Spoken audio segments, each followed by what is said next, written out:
How's it going, guys? Cameron here is Canadian Gamer, back at you with another video. Today's beer of the day, Steam Whistle. Oh yeah, nice old school glass it comes in. Have to have a sip of that later. A few games I want to talk about here today. Before we get started on that, I do want to mention my subscriber there, Ricardo Cody.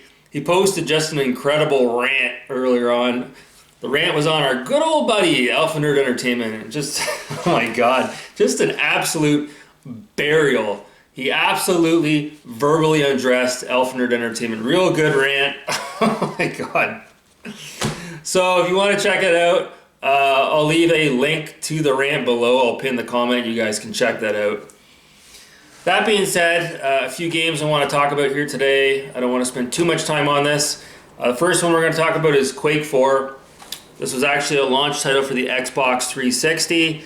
The game itself has a little bit of an identity crisis. It doesn't know if it wants to be Doom 3 or if it wants to be a Quake game. If you've played any of the original Quake games, you know what I mean.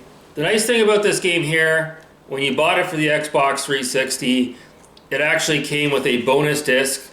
I'll show you guys right here. And the bonus disc actually has the full version of the original Quake 2 right on the disc. I kid you not. Back in the day when they actually used to do things like this. You won't see stuff like this now. No way in hell.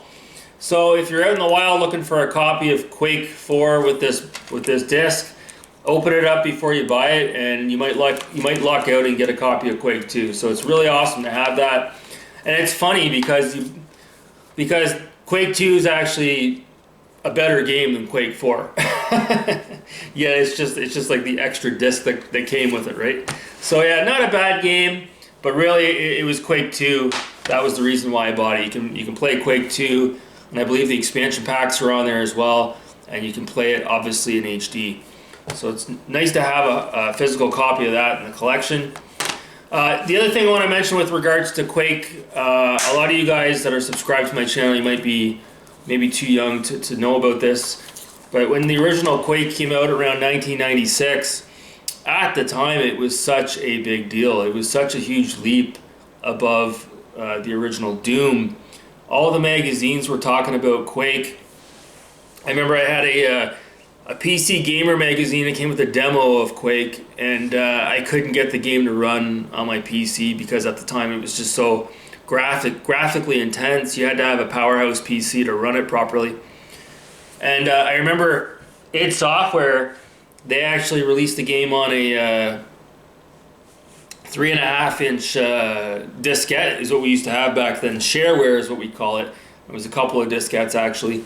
And they had the full game of Quake on the diskette, but it was just a shareware. You could only play, the first couple of levels. But the idea was if you liked the game, there was like a phone number you could call. It was like a hotline, and you get a password, and with the password you could put it into the diskette, the shareware version, and it would unlock the full version of Quake. Well, it didn't take long for hackers to exploit that, and the next thing you knew, you could buy a cheap $5 diskette shareware version of the original Quake, and you could play the full version. So id Software pulled the plug on the shareware version of that game, so there was a bunch of diskettes sitting somewhere in a warehouse that remained unreleased. Who knows what happened to those diskettes? So yeah, eventually Quake came out. It was a huge success. I don't know if it was as financially as successful as they had wanted it to be. It may have had something to do with those shareware discs, right? A lot of piracy. So yeah, the original Quake, really good game. Quake 2 is a really good game, and then it just kind of fell off the map from there. I think Quake 3 was like a battle arena type game. At that time, we were seeing the other game, Unreal Tournament, came out, and we were all playing that as well. And then that's kind of around the same time that online multiplayer really started to become a thing. The other game I want to talk about here today, oh, and by the way, the original Quake, the soundtrack was done by Trent Reznor and Nine Inch Nails, for those of you who didn't know that. And that kind of ties into this next game I want to talk about, and that's talking about Doom 3. So this is the version for the original Xbox. There's actually a DLC on the original Xbox as well. It came as a separate release, Resurrection of Evil, I believe. I don't have it. This is the Steelbook, not terribly hard to find, but it is hard to find the slipcase that goes with the Steelbook. I don't have that, unfortunately, but I am very happy to have this on the original Xbox. This is also, this is Doom 3 BFG edition, and this is for the Xbox 360. This is the reverse art for the game. I had someone in my comment section ask me, you know, which version was better, the BFG edition or the original Doom 3. So each version has their positives and negatives.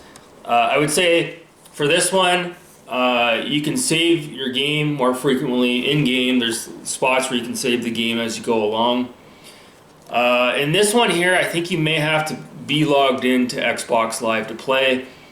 This one here, it is backwards compatible with the Xbox One and the Xbox Series X console, so that's something to consider. High resolution as well.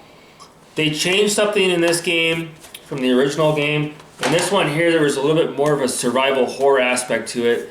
As most of you guys know, in the game you're holding a flashlight. It is a very dark game, and when you use your gun, the flashlight goes down. You can't hold them at the same time in the original Xbox version of Doom. Well, in BFG edition, they sort of updated that, and your flashlight's basically attached to your gun, so it kind of takes away a little bit of the suspense. That being said, all the DLC is on the BFG edition, as well as you get a copy of Doom 1 and Doom 2 as well. I'm not a huge fan of the original Doom. Doom 3 is my favorite Doom of all time. I've never played the newer rebooted Dooms. I don't really care to be honest with you. I don't like the look of them.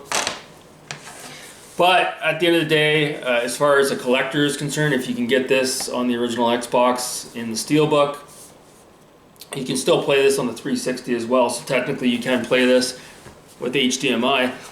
Personally speaking, I think this one is better than this one. That's my opinion on it.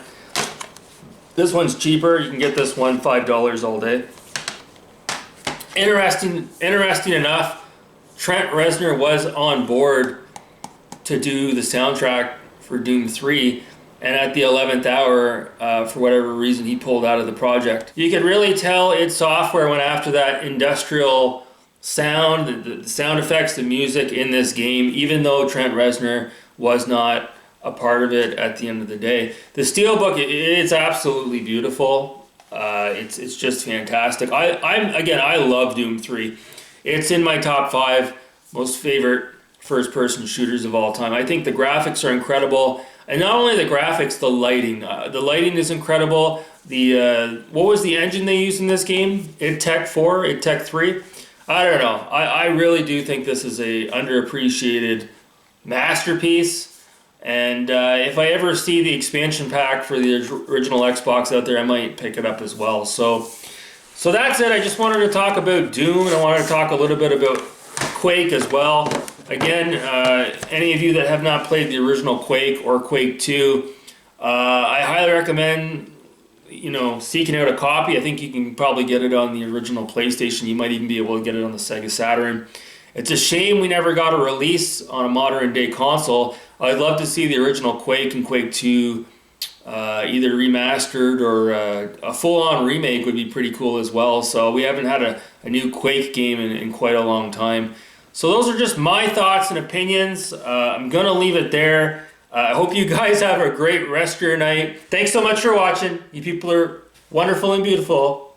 You take care.